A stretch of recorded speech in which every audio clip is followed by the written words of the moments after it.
all. This is S.V. Maruti, lecturer in commerce, Sir C.R.R. College for Women, Yeduru.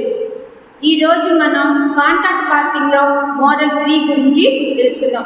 దీంట్లో ఏంటంటే ఒకటే contract ఉంటుంది.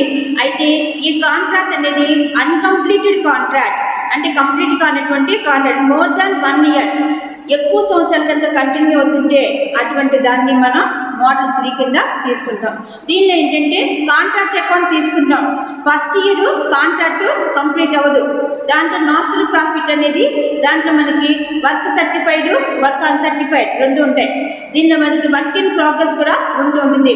అలాగే second year, third year, last year వచ్చేదాన్ని మనం ప్రాఫిట్ అండ్ లాస్ అకౌంట్కి ట్రాన్స్ఫర్ చేస్తాం. ఫస్ట్ ఇయర్, సెకండ్ ఇయర్ వచ్చే ప్రాఫిట్ అన్నింటినీ కూడాను నాస్టల్ ప్రాఫిట్, బాధిత లాభము అంటుంటాం. దాంట్లో వచ్చే మొత్తాన్ని కూడాను ప్రాఫిట్ అండ్ లాస్ అకౌంట్కి ట్రాన్స్ఫర్ చేస్తాము. అలాగే జనరల్ రిజర్వ్ కూడాను ట్రాన్స్ఫర్ చేస్తాం. లాస్ట్ ఇయర్ కంప్లీట్ అయిపోతుంది, కాంట్రాక్ట్ అనేది కంప్లీట్ అవుతుంది. అప్పుడు దాంట్లో వచ్చేదాన్ని డైరెక్ట్గా మనం ప్రాఫిట్ అండ్ లాస్ అకౌంట్కి ట్రాన్స్ఫర్ అనేది చేస్తుంటాం. ఓకే, దీని మీద ఇప్పుడు ప్రాఫిట్ చూడండి. Mister Bhagwan Das undertook a contract for rupees 15 lakhs. Bhagwan Das అని ఆయన ఒక కాంట్రాక్ట్ తీసుకున్నారు. ఆ కాంట్రాక్ట్ యొక్క value 15 lakhs. On an arrangement that 80% of the value of the work done was certified by the architect of the contractee should be paid immediately, and that the remaining 20% be retained until the contract was completed. దీనికి భగవాన్ దాస్ అని ఆయన 15 lakhsకి ఒక contract తీసుకున్నారు. దాంట్లో 80% ఏమో work done certified, ధృవీకరించబడిన వెంటనే అక్కడ cash అనేది ఇచ్చేస్తుంటారు. రిమైనింగ్ 20% ఈ కాంట్రాక్ట్ కంప్లీట్ అయిన తర్వాత అప్పుడు క్యాష్ అనేది ఇస్తుంటారు. ఇన్ 2011 ద అమౌంట్స్ ఎక్స్పెక్టెడ్ వారు 2011లో అమౌంట్స్ ఎలా ఉన్నాయి? మెటీరియల్స్ 1,80,000, వేజెస్ వేతనాలు 1,70,000, క్యారేజ్ రవాణా 23,000, కార్టేజ్ బండి బాడుగలు 2,000, సన్రీ ఎక్స్పెన్సెస్ ఇతర ఖర్చులు 3,000. The work was certified for 3,75,000. అంటే ధృవీకరించిన పని ఎంత ఉన్నదనమాట? 3,75,000 ఉన్నది. And 80% of this was paid as agreed. దీనిలో 80% క్యాష్ పే చేయడానికి ఒప్పందం అనేది తీసుకోవడం జరిగింది. అంటే ధృవీకరించిన పని ఎంత? 3,75,000. దానిలో క్యాష్ పే ఎంత అనమాట? చెల్లించిన నగదు ఎంత అనమాట? అది 80% అనేది ఉన్నది.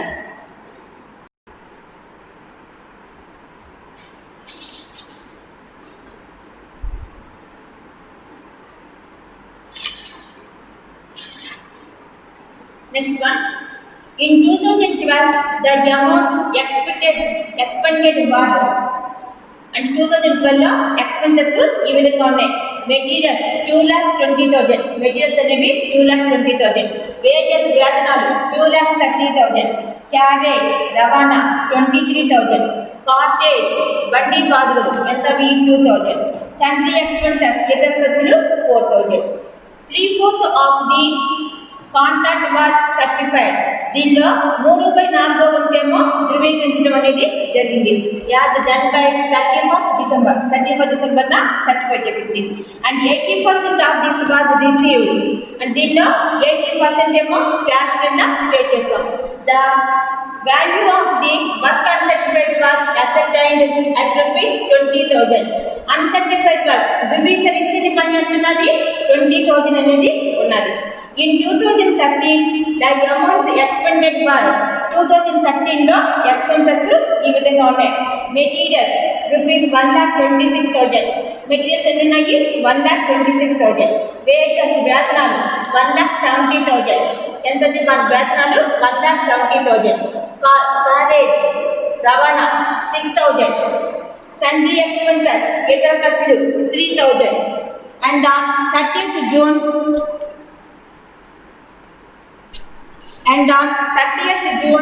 the whole contract was completed. 30 June మొత్తం కాంట్రాక్ట్ అనేది కంప్లీట్ అనేది చేయబడింది.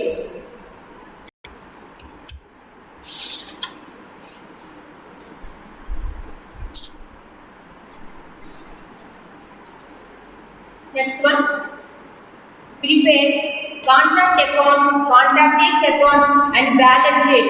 Only asset side as would appear each of these year in the books of the contractor, assuming that the balance due to him was received on completion of the contract account. ఇక్కడ contract account, contractee's account, balance sheet లో asset side మాత్రమే. ఇవన్నీ కూడా contractor account లో చూపించమని అడుగుతారు. ఇది problem. అంటే ఈ ప్రాబ్లం లో మనకి ఒక కాంట్రాక్ట్ అకౌంట్ లో మనం 2011, 2012, 2013 ఈ 3 years ది కూడాను కాంట్రాక్ట్ అకౌంట్ లో చూపించాల్సి ఉంటుంది. ఓకే, ఇప్పుడు solution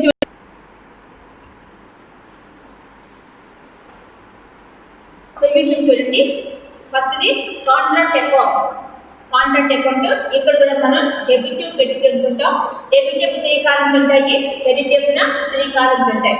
particulars inner column, outer కాలం. అలాగే పర్టికులర్స్ ఇన్నర్ కాలం, అవుటర్ కాలం. ముందు 2011 వేసుకుంటాం. 2 మెటీరియల్స్ 1,80,000. ఓకే, 2 వేజెస్ వేతనాలు ఎంత 1,70,000. 2 క్యారేజ్ రవాణా ఎంతది 6,000. 2 కాటేజ్ బండి బాడుగలు ఎంతది 1,000. 2 సన్రీ ఎక్స్పెన్సెస్ ఇతర ఖర్చులు ఎంతవి 3,000. ఓకే, తర్వాత క్రెడిట్ చెప్పిన బై వర్క్ ఇన్ ప్రోగ్రెస్ జరుగుతున్న పనిలో వర్క్ సర్టిఫైడ్ ధృవీకరించిన పని అది వాళ్ళే ఇచ్చేసారు. ఎంత 3,75,000. యార్డ్ అన్సర్టిఫైడ్ వర్క్ ధృవీకరించని పని నిల్లు అవుటర్ కాలం 3,75,000. ఓకే, ఈ ఐటమ్స్ అన్ని వేసుకున్న తర్వాత దీన్ని బ్యాలెన్సింగ్ చేయాలి. బ్యాలెన్సింగ్ చేయటువంటి ఏంటి, నిల్వలు తేల్చాలి. అంటే ఎట్లయితే ఎక్కువ వచ్చిందో చూసుకోండి. ఇప్పుడు ఎట్లయితే వచ్చింది, క్రెడిట్ సైడ్ ఎక్కువ వచ్చింది. క్రెడిట్ సైడ్ టోటల్ అంతా 3,75,000. ఆ టోటల్ పట్టుకొచ్చి రెండింటికి వేసాం. ఎంత వచ్చింది ఇక్కడ 3,75,000 రెండింటికి వేసాం. డెబిట్ సైడ్ తక్కువైంది. ఎంత తక్కువైంది 15,000. 15,000 ఇది తక్కువైంది. ఇదేంటన్నమాట, ఇది నోషనల్ ప్రాఫిట్, బాధిత లాభము. ఇప్పుడు ఈ బాధిత లాభంలో transfer to profit loss account, transfer to general reserve. అంటే సాధారణ రిజర్వ్కి ఎంత మళ్ళించాము, లాభ నష్టాల ఖాతాకి ఎంత మళ్ళించాము అనేది వర్కింగ్ నోట్స్ చేసుకోవాలి. ఓకే, ఇక్కడ వర్కింగ్ నోట్స్ లో చూడండి. వర్కింగ్ నోట్స్ లో క్యాలిక్యులేషన్ ఆఫ్ నోషనల్ ప్రాఫిట్, భావిత లాభాన్ని విలువ కట్టడం. ఇక్కడ మనకి బేసిక్స్ ఏంటి, 2 ఉన్నాయి. ఒకటి కాంట్రాక్ట్ ప్రైస్, కాంట్రాక్ట్ ధర 15 lakhs. వర్క్ సర్టిఫైడ్ ధృవీకరించిన పని ఎంత 3,75,000. ఇప్పుడు ఫస్ట్ కండిషన్, కాంట్రాక్ట్ ప్రైస్ లో 1/4 ఆఫ్ కాంట్రాక్ట్ ప్రైస్, కాంట్రాక్ట్ ధరలో 1/4 అంటే 15 lakhs ఇంటూ 1/4 ఎంత వచ్చింది 3,75,000. ఇది మనకి వర్క్ సర్టిఫైడ్ కూడా 1/4 అంటే 3,75,000. కాంట్రాక్ట్ ప్రైస్ కూడా 3,75,000 అంటే ఇవి రెండు కూడా ఈక్వల్ అయినాయి. So all profits must be transfer to general reserve. 1/4 కంటే తక్కువ ఉండాలి లేదా ఈక్వల్ గా ఉండాలి. అలా కనుక ఉంటే ఈ ప్రాఫిట్ అంతా ఎక్కడికి వెళ్తుంది, జనరల్ రిజర్వ్, సాధారణ రిజర్వ్ ఖాతాకి మళ్లించబడుతుంది. ఇంకా ప్రాఫిట్ లాస్ అకౌంట్ కి ఏం ఉండదు. కాబట్టి transfer to profit loss account nil. General reserve ఎంత అనమాట 15,000. 1/4 లేదా అంతకంటే దానికి ఈక్వల్ గా కనుక ఉంటే మనకి అప్పుడు ఈ ప్రాఫిట్ అంతా కూడాను జనరల్ రిజర్వ్, సాధారణ రిజర్వ్ ఖాతాకి మళ్లించబడుతుంది. అంతేగాని ఇంకా ప్రాఫిట్ లాస్ అకౌంట్ కి ఏం ఉండదు. ఇక్కడ కాంట్రాక్ట్ ప్రైస్ ఎంత 3,75,000. వర్క్ సర్టిఫైడ్ ధృవీకరించిన పని కూడా ఎంత 3,75,000 అంటే ఈక్వల్ గా ఉన్నది. కాబట్టి మనకు వచ్చే ఈ ప్రాఫిట్ అంతా కూడాను సాధారణ రిజర్వ్ ఖాతాకి మళ్లించబడుతుంది. అంటే జనరల్ రిజర్వ్ ఖాతాకి మళ్లించబడింది. ఎంతది 15,000. ఇదే పట్టుకొచ్చి ఇక్కడ రాసుకున్నాం. చూడండి, ఇక్కడ నోషనల్ ప్రాఫిట్ భావిత లాభం ఎంతది 15,000. ఈ 15,000 లో 2 ట్రాన్స్ఫర్ టు జనరల్ రిజర్వ్, సాధారణ రిజర్వ్ ఖాతాకు మళ్లించింది. ఎంతది 15,000. 2 transfer to profit loss account, లాభ నష్టాల ఖాతాకు మళ్లించింది నిల్లు. ఇది ఇన్నర్ కాలంలో చూపిస్తాము, నోషనల్ ప్రాఫిట్ ఏమో అవుటర్ కాలంలో చూపిస్తాం. ఓకే, అలాగే 2012 కూడా వేసుకోవాలి.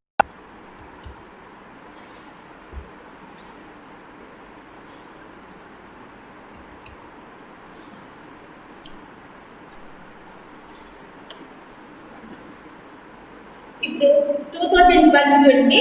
2012లో లాస్ట్ ఇయర్ క్లోజింగ్ కూడాను కరెంట్ ఇదేమో ఓపెనింగ్ స్టాక్ అవుతాయి. ఫస్ట్ ముందు మనం 2010లో వర్క్ ఇన్ ప్రోగ్రెస్ జరుగుతున్న పని ఇక్కడ ఓపెనింగ్ పట్టుకొచ్చి ఇక్కడ వేసుకోవాలి. వర్క్ సర్టిఫైడ్ ధృవీకరించిన పని ఎంత? 3,75,000. దీనిలో అన్సర్టిఫైడ్ నిల్లు 3,75,000. దీని నుంచి less transfer to general reserve అంటే సాధారణ రిజర్వ్కి మళ్ళించింది 15,000. ఇది మైనస్ చేయండి, ఎంత వచ్చింది? 3,60,000. ఓకే, ఇది పట్టుకొచ్చి ఫస్ట్ చేసుకోండి. అలాగే క్లోజింగ్ మెటీరియల్ ఉంటే అది కూడా పట్టుకొచ్చి ఇక్కడ ఓపెనింగ్ మెటీరియల్ కింద వేసుకోవాలి. అలాగే క్లోజింగ్ ప్లాన్ ముగింపు ప్లాన్ ఉంటే అది కూడా ఓపెనింగ్ పట్టుకొచ్చి వేసుకోవాలి. ఇక్కడ ఈ ప్రాబ్లం లేవు కాబట్టి మనం వేసుకోవట్లా, ఓన్లీ వర్క్ ఇన్ ప్రోగ్రెస్ జరుగుతున్న పని ఒకటే వేసుకున్నాం. ఇంకా తర్వాత మిగతావన్నీ మామూలుగా వేసుకోండి. 2 మెటీరియల్స్ 2,20,000. 2 వేజెస్ వేతనాలు 2,30,000. 2 క్యారేజ్ రవాణా 23,000. 2 కార్టేజ్ బండి బాడుగులు 2,000. 2 సండ్రీ ఎక్స్పెన్సెస్ ఇతర ఖర్చులు 4,000. ఓకే, ఇవి పట్టుకొచ్చి ఇక్కడ వేసుకుంటాం. అలాగే క్రెడిట్స్ అయినా 2012లో బై వర్క్ ఇన్ ప్రోగ్రెస్ జరుగుతున్న పని, దీనిలో వర్క్ సర్టిఫైడ్ ధృవీకరించిన పని. ఇక్కడ మనకి అది ఇచ్చాడా? ఇవ్వలేదు. మొత్తం కాంట్రాక్ట్లో 3/4 కంప్లీట్ అయింది అన్నాడు. ఇక్కడ కాంట్రాక్ట్ ప్రైస్ ఎంత? 15 lakhs. కాబట్టి 15 lakhs మీద 3/4 తీసుకున్నాం. ఎంత వచ్చింది? 11,25,000. ఇప్పుడు దీనికి యాడ్ అన్సర్టిఫైడ్ ధృవీకరించింది ఎంత? 20,000. ఇవి రెండు యాడ్ చేసి అవుటర్ కాల్ వేసుకున్నాం. ఎంత వచ్చింది? 11,45,000 వచ్చింది. ఇప్పుడు దీన్ని బ్యాలెన్సెస్ నిల్వలు తీర్చాలి. నిల్వలు తీర్చాలంటే డెబిట్ సైడ్ ఎక్కువ వచ్చిందా క్రెడిట్ సైడ్ ఎక్కువ వచ్చిందా చూసుకోండి. ఇప్పుడు క్రెడిట్ సైడ్ ఎక్కువ వచ్చింది. క్రెడిట్ సైడ్ టోటల్ ఎంత? 11,45,000. ఆ టోటల్ పట్టుకొచ్చి రెండింటికి వేసుకున్నాం. అంటే డెబిట్ సైడ్ తక్కువైంది. ఎంత తక్కువైంది? 3,06,000. ఈ 3,06,000 ఇక్కడ వేసుకున్నాం. దీనికి ఏమని రాస్తాం? టు నోషనల్ ప్రాఫిట్ భావిత లాభము అని రాస్తాం. దీనిలో transfer to profit loss account, transfer to general reserve, సాధారణ రిజర్వ్కి ఎంత మళ్ళించాము, అలాగే లాభనష్ట ఖాతాకి ఎంత మళ్ళించాము అనేది వర్కింగ్ నోట్స్లో చేసుకోవాలి. ఇక్కడ వర్కింగ్ నోట్స్ చూడండి. క్యాలిక్యులేషన్ ఆఫ్ నోషనల్ ప్రాఫిట్ భావిత లాభాన్ని విలువ కట్టడం. ఇక్కడ బేసిస్ ఏంటి? కాంట్రాక్ట్ ప్రైస్, కాంట్రాక్ట్ ధర 15 lakhs. వర్క్ సర్టిఫైడ్ ధృవీకరించిన పని ఎంత? 11,25,000. ఇప్పుడు ఈ రెండు బేసిక్గా తీసుకుంటాం. ఫస్ట్ కండిషన్ ఏంటి? 1/4 ఆఫ్ కాంట్రాక్ట్ ప్రైస్. కాంట్రాక్ట్ ధరలో 1/4 అంటే 15 lakhs ఇంటూ 1/4 ఎంత వచ్చింది? 3,75,000. అంటే మన కాంట్రాక్ట్ ప్రైస్ ఏమో 3,75,000. వర్క్ సర్టిఫైడ్ ఎంత ఉన్నది? 11,25,000 ఉన్నది. అంటే వర్క్ సర్టిఫైడ్ ధృవీకరించిన పని ఎక్కువ ఉన్నది కాబట్టి ఫస్ట్ కండిషన్ అప్లై అవ్వట్లా, ఇంటూ పెట్టేసాం. Next second condition 1/2 of contract price. Contract ధరలో 1/2 అంటే 15 lakhs ఇంటూ 1/2 ఎంత వచ్చింది? 7,50,000. ఇక్కడ కూడా కాంట్రాక్ట్ ధర ఏమో 7,50,000. వర్క్ సర్టిఫైడ్ ధృవీకరించిన పని ఎంత ఉన్నది? 11,25,000. అంటే ఇక్కడ కూడా మనకి ధృవీకరించిన పని ఎక్కువ ఉంది కాబట్టి సెకండ్ కండిషన్ కూడా అప్లై అవ్వట్ల. ఇంకా ఆటోమేటిక్గా థర్డ్ కండిషన్ అప్లై అవుతుంది. అంటే it is apply, third condition apply అవుతుంది. థర్డ్ కండిషన్ ప్రకారంగా ఏంటి? Transfer to profit loss account లాభనష్ట ఖాతాకు మళ్ళించేది. ప్రిన్సిపల్ ఏంటి? Notional profit into 2/3 into cash received by work certified భావిత లాభము ఇంటూ 2/3 ఇంటూ వచ్చిన నగదు బై వర్క్ సర్టిఫైడ్ ధృవీకరించిన పని. వర్క్ సర్టిఫైడ్ బై అంటే ధృవీకరించిన పని. ఇక్కడ మనకి క్యాష్ రిసీవ్డ్ వచ్చిన నగదు ఇచ్చారా? ఇవ్వలేదు. వర్క్ సర్టిఫైడ్లో 80% అన్నారు, ధృవీకరించిన పనిలో 80% అన్నారు. అంటే ధృవీకరించిన పని ఎంత ఉన్నది? మనకి 11,25,000. కాబట్టి 11,25,000 ఇంటూ 80/100 అంటే క్యాష్ రిసీవ్డ్ ఎంత వచ్చిందనమాట? 9 lakhs. క్యాష్ రిసీవ్డ్ 9 lakhs వచ్చింది. ఓకే, తర్వాత ఇప్పుడు transfer to profit loss account లాభనష్ట ఖాతాకి మళ్ళించింది. అంటే 3,06,000 ఇంటూ 2/3 ఇంటూ 9 lakhs బై 1,25,000 11,25,000 అప్పుడు 1,63,200. అలాగే ట్రాన్స్ఫర్ టు జనరల్ రిజర్వ్ సాధారణ రిజర్వ్కు మళ్ళించింది 3,06,000 మైనస్ 1,63,200 అంటే వచ్చింది 1,42,800 వచ్చింది. ఇదంతా మనం వర్కింగ్ నోట్స్లో చూపించుకోవాలి. ఓకే, ఇదంతా మనం వర్కింగ్ నోట్స్లో చూపించాలి. ఆ తర్వాత ఇప్పుడు ఈ ప్రాబ్లంలోకి రండి. ఇక్కడ నోషనల్ ప్రాఫిట్ భావిత లాభం ఎంత వచ్చింది 3,06,000. ఇక్కడ transfer to profit loss account లాభాల ఖాతాకు మళ్ళించింది ఎంత 1,63,200. ట్రాన్స్ఫర్ టు జనరల్ రిజర్వ్ సాధారణ రిజర్వ్ ఖాతాకు మళ్ళించింది 1,42,800. ఇవి రెండు ఇతర కాలంలో చూపించాము, ఇదేమో అవతల కాలంలో చూపించాము. ఓకే, ఇలాగే ఇప్పుడు మనం 2013 కూడా తయారు.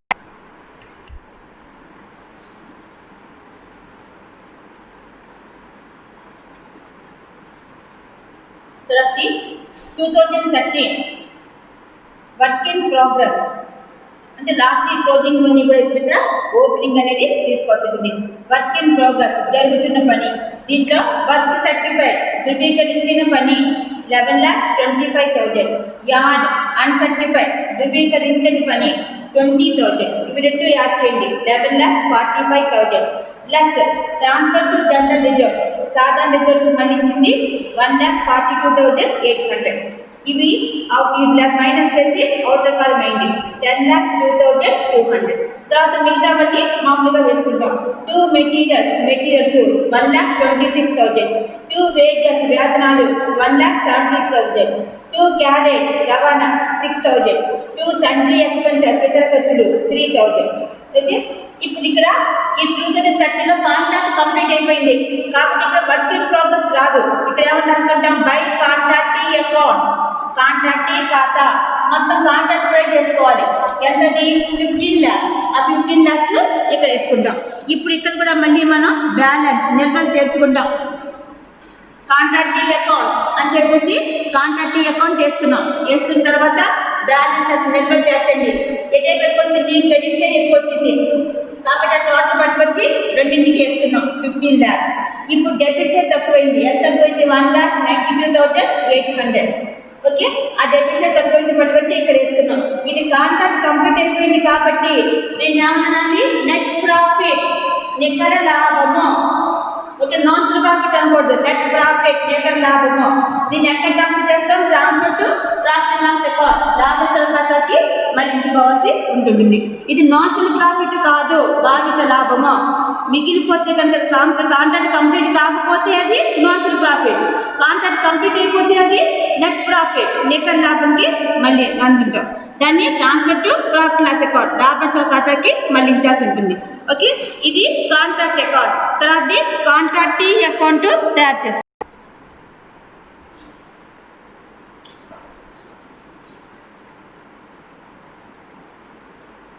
తర్వాత కాంట్రాక్టీ అకౌంట్ కాంట్రాక్టీ ఖాతా. ఇక్కడ కూడా డెబిట్ క్రెడిట్. డెబిట్ 3 కాలమ్స్ ఉంటాయి. Particulars inner column outer column, particulars inner column outer column. First 2011లో బై క్యాష్ ఇక్కడ ఎంత వస్తుంది ఇక్కడ వర్కింగ్ నోట్స్లో చేసుకోండి. 2011లో 80% of work certified. Work certified మీద 3 lakhs అన్నాడు. వర్క్ సర్టిఫైడ్ మీద 80% అన్నారు. ఇక్కడ వర్క్ సర్టిఫైడ్ ధృవీకరించిన పని ఎంత వచ్చింది 3,75,000. కాబట్టి 3,75,000 ఇంటూ 80/100 ఎంత వచ్చింది క్యాష్ రిసీవ్డ్ వచ్చిన నగదు 3 lakhs అనమాట. అది పట్టుకొచ్చి ఇక్కడ వేసుకుంటాం బై క్యాష్ రిసీవ్డ్ వచ్చిన నగదు ఎంత అనమాట 3 lakhs. బ్యాలెన్సింగ్ చేసాం, నిల్వలు తెచ్చాం. ఇక్కడ ఇటువైపు ఎక్కువ వచ్చింది కాబట్టి ఆ టాప్లో రెండింటికి వేసాం. డెబిట్ తక్కువైంది ఎంత ఉంటుంది 2 బ్యాలెన్స్ క్యారీడ్ 2 తెచ్చిన నిల్వ 3 lakhs. Okay, second year 2012 by balance brought down by తెచ్చిన నిల్వ 3 lakhs వేసుకున్నాం. ఇక్కడ కూడా క్యాష్ రిసీవ్డ్ వచ్చిన నగదు ఇక్కడ ముందు క్యాలిక్యులేట్ చేసుకోండి. 80% ఆఫ్ వర్క్ సర్టిఫైడ్ ధృవీకరించిన పని మీద 80% అన్నాడు. అంటే ధృవీకరించిన పని ఎంత వచ్చింది 11,25,000. ఆ 11,25,000 మీద 80% క్యాలిక్యులేట్ చేసాం. ఎంత వచ్చింది 9 lakhs. ఈ 9 lakhs నుంచి మనం ఆల్రెడీ ఎంత ఇచ్చేసాం 3 lakhs ఇచ్చేసాం. అంటే ఎంత వచ్చింది అనమాట 6 lakhs వస్తుంది. అంతేగాని 9 lakhs వేసుకోకూడదు. ఇక్కడ ఓకే, ఈ 9 laక్స్ టోటల్ బ్యాలెన్సింగ్ కింద వేసుకుంటాం. దాంట్లో రిమైనింగ్ బ్యాలెన్స్ ఎంత అవుతుంది అంటే బై క్యాష్ 6 lakhs అవుతుంది. అప్పుడు 2 బ్యాలెన్స్ క్యారీ డౌన్ 9 lakhs అవుతుంది. ఓకే, తెలిసిందేమా 9 lakhs అవుతుంది. అక్కడ by balance next third year వచ్చేసరికి 2013లో చూడండి. బై బ్యాలెన్స్ బ్రాట్ బై తెచ్చిన నిల్వ ఎంత 9 lakhs అయింది. ఇక్కడ డెబిట్ ఎప్పుడ 2013 కాంట్రాక్ట్ అకౌంట్ అని వేసుకోండి. కాంట్రాక్ట్ ఖాతా ఎంత 15 lakhs. ఇప్పుడు బ్యాలెన్సింగ్ చేయండి. బ్యాలెన్సింగ్ చేసి డెబిట్ ఎక్కువ వచ్చింది. ఈ డెబిట్ బ్యాలెన్స్ 15 lakhs రెండింటికి వేసాం. క్రెడిట్ షేర్ తక్కువైంది. ఎంత తక్కువైంది 6 lakhs తక్కువైంది. దీన్ని బై క్యాష్ లాస్ట్ ఇయర్ ఇవ్వాలన్నమాట 6 lakhs. ఇది మోస్ట్ ఇంపార్టెంట్ ఖాతా. ఓకే, కాంట్రాక్ట్ అకౌంట్ ఈ విధంగా తయారు చేయాలి.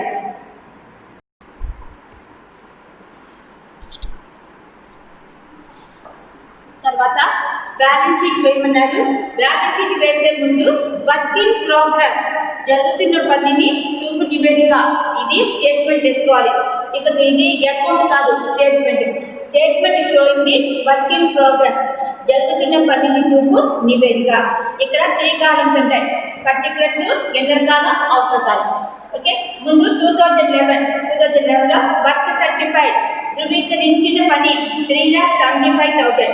యార్డ్ అన్సర్టిఫైడ్ ధృవీకరించని పని నిల్లు. Outer column 3,75,000 plus transfer to general reserve సాధారణ రిజర్వ్ ఖాతాకి మళ్ళించింది. ఎంత 15,000. ఈ దీని నుంచి ఇది మైనస్ చేయండి. ఎంత వచ్చింది 3,60,000. ఇప్పుడు దీని నుంచి ప్లస్ క్యాష్ రిసీవ్డ్ అంటే వచ్చిన నగదు ఎంత 3 lakhs. అది మైనస్ చేస్తే 60,000. ఇది వర్క్ ఇన్ ప్రోగ్రెస్ జరుగుతున్న పని 2011కి జరుగుతున్న పని ఎంత అనమాట 60,000. బ్యాలెన్స్ షీట్లో అసెట్ సైడ్ చూపిస్తాం. ఓకే, ఆస్తుల పట్టికలో ఆస్తుల వైపు చూపిస్తాం. అలాగే 2012 కూడా చేయాలి. చూడండి, 2012లో వర్క్ సర్టిఫైడ్ జరుగుతున్న పని, ఒక వర్క్ సర్టిఫైడ్ ధృవీకరించిన పని 11,25,000. యార్డ్ అన్సర్టిఫైడ్ ధృవీకరించని పని అంటే ఆమోదించని పని ఎంతది 20,000. ఈ రెండు యాడ్ చేస్తే 11,45,000. ఇప్పుడు దీని నుంచి less transfer to general reserve సాధారణ రిజర్వ్ ఖాతాకి మళ్ళించింది. ఎంతది 1,42,800. అది మైనస్ చేస్తే మనకి 10,02,200 వచ్చింది. 10,02,200 వచ్చింది. దీని నుంచి లెస్ క్యాష్ రిసీవ్ వచ్చిన నగదు. ఈ వచ్చిన నగదు మైనస్ చేయండి 9 lakhs. అప్పుడు వర్క్ ఇన్ ప్రోగ్రెస్ జరుగుతున్న పని 1,02,200. జరుగుతున్న పని 1,02,200. 2012లో 1,02,200. బ్యాలెన్స్ షీట్లో అసెట్స్ అయినా చూపిస్తాం. 2013లో ఇక్కడ కాంట్రాక్ట్ కంప్లీట్ అయిపోయింది కాబట్టి ఇక్కడ వర్క్ ఇన్ ప్రోగ్రెస్ జరుగుతున్న పని రాదు. ఓకే, లాస్ట్లో మనం ఇప్పుడు బ్యాలెన్స్ షీట్ వేసుకోవాలి.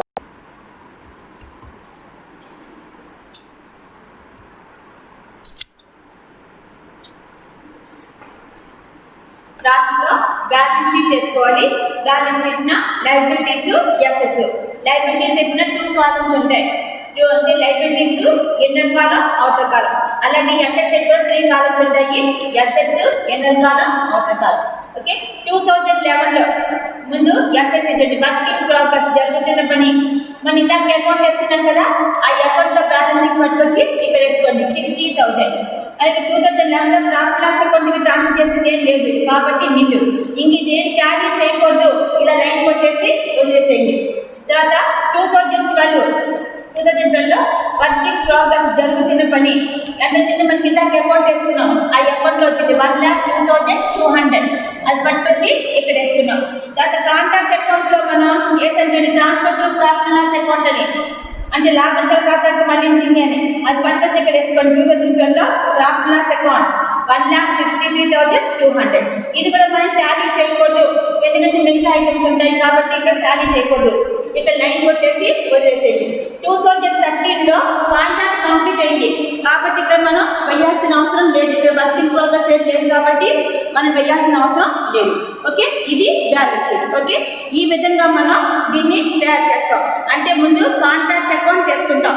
2011, 2012, 2013 ఇవి 3 వేసుకుంటాం. తర్వాత కాంట్రాక్టీ అకౌంట్ వేసుకుంటాం. కాంట్రాక్టీ అకౌంట్ తర్వాత కాంట్రాక్టీ అకౌంట్లో 2011, 2012, 2013 వేసుకుంటాం. తర్వాత వర్క్ ఇన్ ప్రోగ్రెస్ ఓన్లీ 2011, 2012 మాత్రమే వేసుకుంటాం. లాస్ట్లో బ్యాలెన్స్ షీట్ అనేది వేయాల్సింది. ఓకే, ఇది థర్డ్ మోడల్. ఓకే, నెక్స్ట్ క్లాస్లో ఇంకొక మోడల్, ఫోర్త్ మోడల్ చూద్దాం. Okay, I will continue in the next class. Thank you.